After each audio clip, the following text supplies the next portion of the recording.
onde os sentimentos podem agir no mundo. Por odiar os humanos, Zama só arquitetou um plano para erradicá-los de todos os universos. E roubando o corpo de um Saiyajin, criou um dos mais icônicos vilões de Dragon Ball Super, o Goku Black. Depois de pegar o corpo do Saiyajin, ele acabou se tornando altamente poderoso. E falando nisso, se inscreva no canal para não perder as próximas batalhas, ok? Quando falamos da velocidade de Goku Black, não estamos lidando com algo comum. Já em sua forma base, ele é capaz de parar múltiplas balas de metralhadoras vindo de direções diferentes, o que já coloca sua velocidade muito acima do som. E isso é apenas o começo. Black facilmente acompanha Goku em seu Super Saiyajin 2 durante o combate, mas é no Super Saiyajin Rosé que seu verdadeiro potencial de velocidade começa a se destacar. Ele não apenas supera os movimentos do Trunks em sua forma Rage, como também mostra algo ainda mais ameaçador: a capacidade de evoluir em pleno combate. Cada troca de golpes, cada confronto o torna mais rápido e eficiente, até o ponto em que consegue enfrentar sozinho Goku e Vegeta em Super Saiyajin Blue, além de segurar o próprio Trunks em Super Saiyajin 2 ao mesmo tempo. Sua velocidade é minimamente e massivamente hipersônico, podendo ir além com um Zenkai.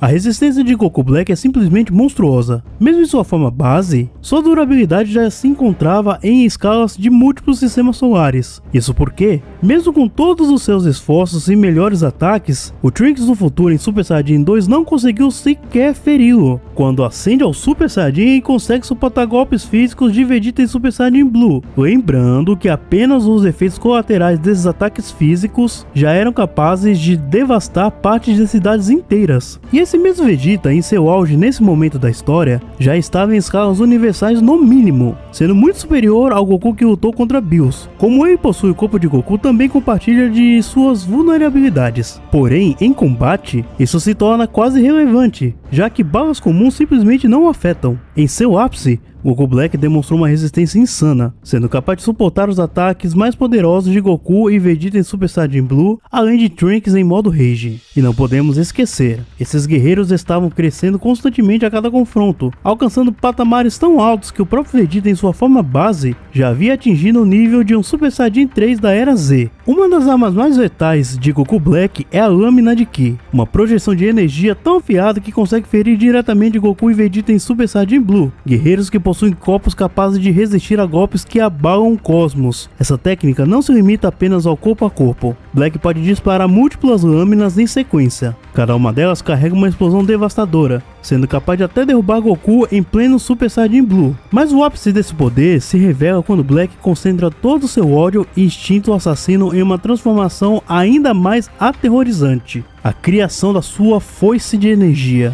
Essa arma não apenas corta a realidade, como ainda rasga o tecido do universo, abrindo uma fenda que dá origem a algo ainda mais perigoso: seus clones. Esses clones são muito mais do que simples cópias. Eles possuem forças suficientes para causar danos reais em Goku e Vegeta em seu máximo naquele momento, além de ter uma regeneração instantânea e, enquanto a fenda estiver aberta, são imortais. Goku Black não se limita apenas ao combate físico, ele também possui uma variedade de habilidades especiais que tornam sua presença ainda mais ameaçadora. Com sua telecinese, Black foi capaz de paralisar Vegeta em seu pleno ápice de poder naquele momento, mostrando que sua manipulação de energia vai muito além de simples rajadas. Assim como o Goku original, ele domina técnicas clássicas como Kamehameha, mas no seu caso, ele consegue disparar vários, cobrindo grandes áreas e mantendo a pressão constante sobre seus inimigos. Além disso, Black pode recorrer a campos de forças poderosos. E por fim, talvez o trunfo mais perigoso de todos, o Anel do Tempo. Com ele, Black tem a liberdade de viajar através das linhas temporais. O verdadeiro terror de Goku Black não está apenas em suas técnicas, mas no nível de poder absurdo que ele alcança em cada transformação. Mesmo em sua forma base,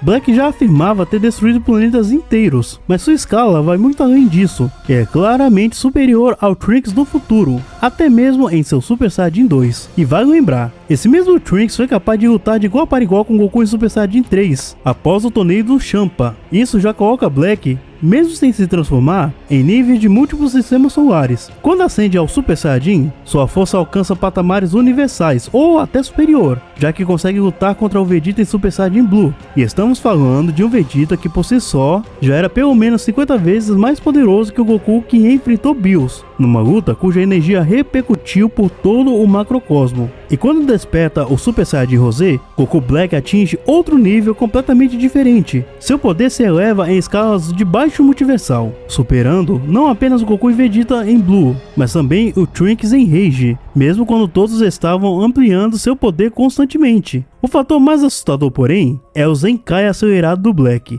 A cada golpe, cada ferimento, sua força aumenta em proporções absurdas. Em questão de segundos, ele pode romper seus próprios limites e alcançar patamares ainda mais altos, tornando-se um inimigo que cresce exponencialmente enquanto a luta avança. Os sentimentos podem levar as pessoas a fazerem coisas incríveis. Pessoas que parecem boas podem não ser, como Carol de Undertale. Ela era uma das crianças que caiu do Monte Ebot, foi encontrada e viveu no subsolo, enchendo ele de esperança, e sendo como um irmão para Aziel. Até que uma tragédia mudou tudo, revelando que na verdade, ela tinha um ódio profundo pela humanidade. Ao que parece, ela não sente remorso algum, mesmo acabando com todos.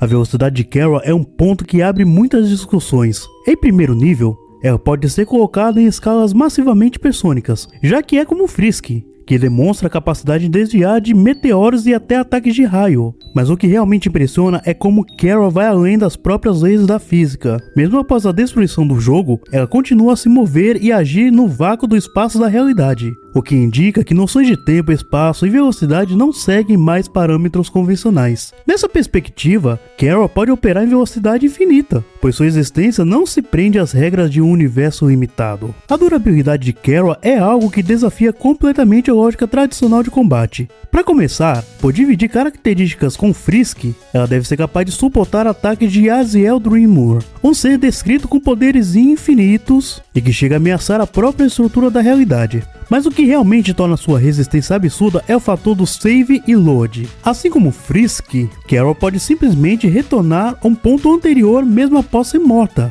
o que significa que a destruição física não é o fim para ela. E não para por aí. Carol também se mostra imune ao True Reset, uma habilidade de reiniciar o jogo, além de sobreviver à própria destruição da realidade do jogo em si. Ou seja, quando tudo ao redor deixa de existir, Carol permanece consciente e ativa. No mínimo, isso garante uma durabilidade em escala multiversal, combinado com um tipo de imortalidade existencial, que a torna praticamente inalcançável para um inimigo que depende apenas de destruição física ou cósmica. Se existe algo que coloca Carol em um patamar quase intocável, são suas habilidades de manipulação e hacks. A primeira delas é o temido True Reset. Como o nome já diz, trata-se de poder resetar completamente todo o universo, apagando linhas do tempo inteiras como se nunca tivesse existido. E o detalhe mais assustador, quase ninguém mantém memórias após esse processo, o que faz de Carol uma entidade que literalmente reescreve a existência ao seu favor. Além disso, Carol possui a habilidade de tomar posse de almas, algo que vai muito além de simplesmente absorver energia. Ao possuir uma alma, ela ganha acesso total às memórias, emoções e até aos poderes do indivíduo. O maior exemplo disso foi quando ela assumiu o controle de Frisk, que tinha uma determinação tão absurda que sequer aceitou morrer diante de Aziel, mas ainda assim não conseguiu resistir à influência de Carol. E como se tudo isso já não fosse assustador o bastante, Carol ainda carrega um efeito psicológico devastador, a capacidade de induzir medo passivamente. Quando falamos do poder destrutivo de Carol, no mínimo seu nível é multiversal. Mas calma, pois há fortes argumentos para colocá-la ainda mais acima. Primeiro, Carol compartilha a mesma característica de Flower em sua forma de God of Hyper Death, a capacidade de usar o True Reset indefinidamente, ou seja, ela pode apagar e refazer o universo completos quantas vezes quiser, como se brincar com a existência fosse algo trivial. Além disso, a própria cosmologia de Undertale confirma a magnitude desse poder. A doutora Alphys menciona explicitamente a existência de universos alternativos, alguns tão diversos que podem conter até sua série favorita. Já Sans confirma em um diálogo a existência de linhas temporais, e cada uma delas é tratada como um universo inteiro. Durante o jogo, essas linhas são constantemente criadas e alteradas. Cada escolha, cada ação, cada morte ou misericórdia abre uma nova ramificação do multiverso. E a prova definitiva vem dos seguidores de Gaster, que falam sobre infinitas possibilidades dentro dessa realidade. Em outras palavras, existem potencialmente infinitos universos coexistindo, todos suscetíveis à influência ou destruição de Kara. No ápice de sua fúria, Kara é capaz de destruir e reiniciar o jogo inteiro com apenas um golpe. E esse jogo não é uma simples realidade, mas um aglomerado de universos infinitos. E para piorar, Kara não se limita a atacar personagens. Em sua fúria final, ela chega a tentar atacar diretamente o jogador, rompendo a barreira entre obra e espectador. Ou seja, o potencial destrutivo de Kara vai além do físico. Ela não apenas apaga universos, ela invade a própria realidade do jogador. Essa batalha foi insana, mas Kara vence, e aqui está o porquê. Kara tem muitas mais vantagens, como velocidade, poder destrutivo e durabilidade, e o Goku Black não conseguiria a finalizar devido ao save load. Por outro lado, o Black pode manipular o tempo, mas a única coisa que ele fez foi viajar ao passado. Isso não iria ajudar em nada o Black, já que tanto o True Reset quanto a própria destruição que Kara pode causar vai muito além do que o anel pode alcançar, já que isso afeta o jogo inteiro, como foi mostrado aqui no vídeo. E isso vai além do que a cosmologia padrão de Dragon Ball Super. Deixe a sua opinião nos comentários, pois quem vence hoje é Kara.